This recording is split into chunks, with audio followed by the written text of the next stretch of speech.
Hello peoples and welcome to a special episode of Esoterica Cinema. My name is Ryan Seybold and today I'm bringing you a brand new feature I'm calling First Watch with Ryan. You see, I think we all have a list of classic or highly regarded films that, for one reason or another, we just never got around to seeing. I worked at Blockbuster Video when I was a kid. I went to film school, which is where I met my co-host Jason. And I've worked on set in the film and television industry for 20 years. I've seen a lot of movies, and yet, I still have a huge list of films that act as a constant embarrassment when people find out I haven't seen them. But I think we all have that list. So today I'm inviting you to join me as I embark on a new series here to start to whittle that down a little bit. And since it's October, I figured there's no better place to start than with the granddaddy of slasher flicks, Alfred Hitchcock's Psycho. I know, how have you not seen Psycho? I get it, but that's precisely what I aim to fix here. Now, this is obviously a highly quoted, referenced, and even parodied film, to the point where I kind of always felt like I didn't need to see it.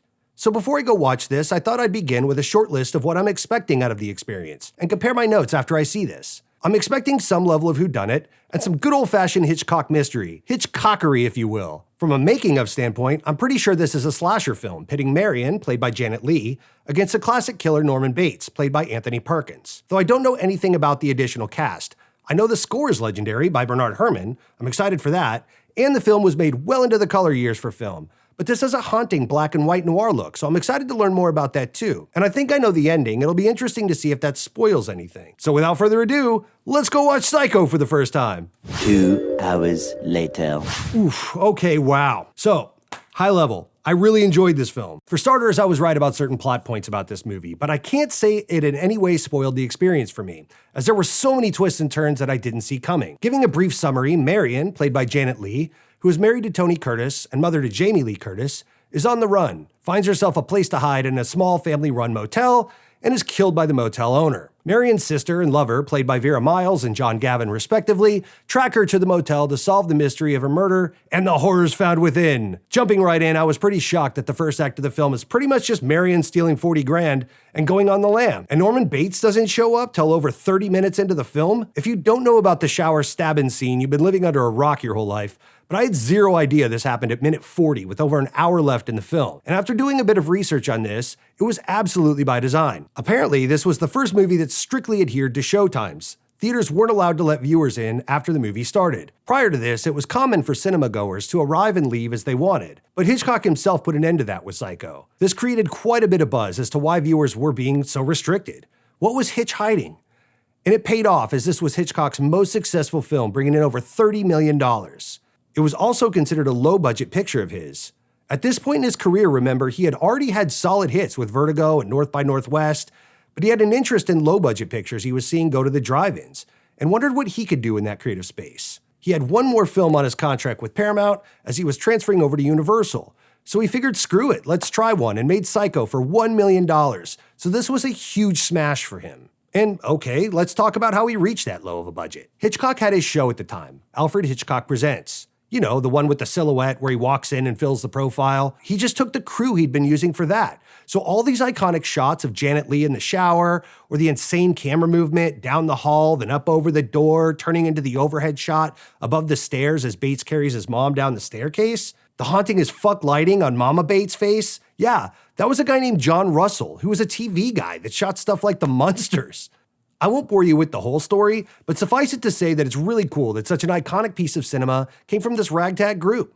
All of them, that is, except for the score. It could be argued that Bernard Herrmann's work here elevated Psycho in a similar way that John Williams did for Jaws. And Hitchcock would agree with that argument, as he was reported as not liking the film's rough edit, heard Herrmann's work on the film, and wanted to pay him a sizable bonus, attributing much of the film's success to him. He scored the entire film with really only a string section. There's no brass, no percussion.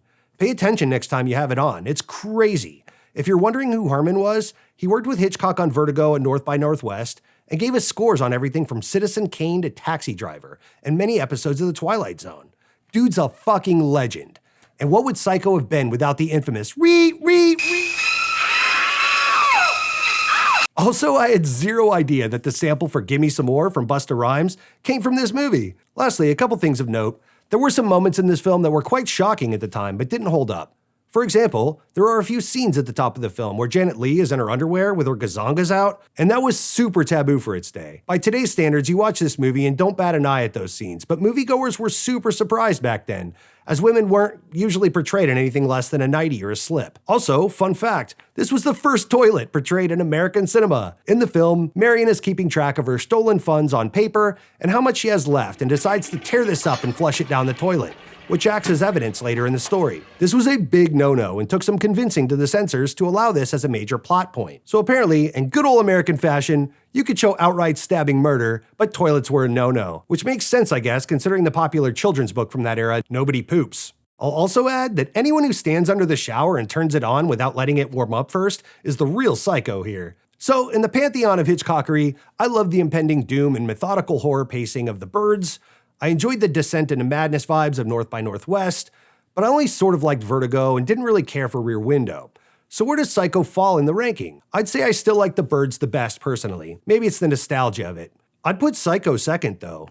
This was a solid film, from the acting to the unique story structure. This was a great ride and it earns its reputation here. I'd probably put North by Northwest third, then Vertigo and Rear Window. I would recommend this to anyone. I have zero regrets in watching this, even though I did kind of know the big reveal at the end. This is a 4-star film for me. Now, this is obviously a very brief review of a very storied and respected movie. There are some great breakdowns on the YouTubes of the psychology of this film and Hitchcock's intents here, so definitely enjoy a rabbit hole dive if you want to. It's interesting stuff. But we're going to keep this series brief so I can move on to the next first watch film on the list. So that's it for me. Join me next time on another episode of Esoterica Cinema.